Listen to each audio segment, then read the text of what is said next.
मेले से तो यही कह सकता हूँ कि ये बहुत ही ज़बरदस्त चीज़ है। इससे लोगों के नेगेटिव रुझान जितने हैं वो ख़त्म होते हैं। एक फट्टा लगा होता है, वो तकरीबन 4 इंच उसकी पैमाइश होती है, चौड़ा होता है। तो पहले उस पे निशानाबाजी करते हैं जो लोग, वो मार जाते हैं, वो अबूर कर लेते हैं। फिर वो 2 इंच होती है, फिर वो 1 इंच होती है। तो 1 इंच बहुत मुश्किल गेम होती है ना।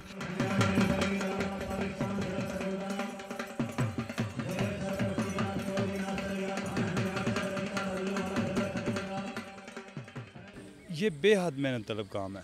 इसमें आप ये समझ लें कि नेज़ाबाजी जो है ये घोड़ा और सवार दोनों का कम्बिनेशन का नाम नेज़ाबाजी है। आप देखिएगा कि लोग बेहद पसंद करते हैं। लोगों की तालियां और वाह जो है ये हमें आगे लेकर चलती हैं। हमने जो खर्चे किए होते हैं, थकावटें होती हैं, जितना भी हमें हमारी मेहनत होती है, उसका सिला जब लोग ताली बजाते हैं तो हमें उसके मिल जाता है हमें।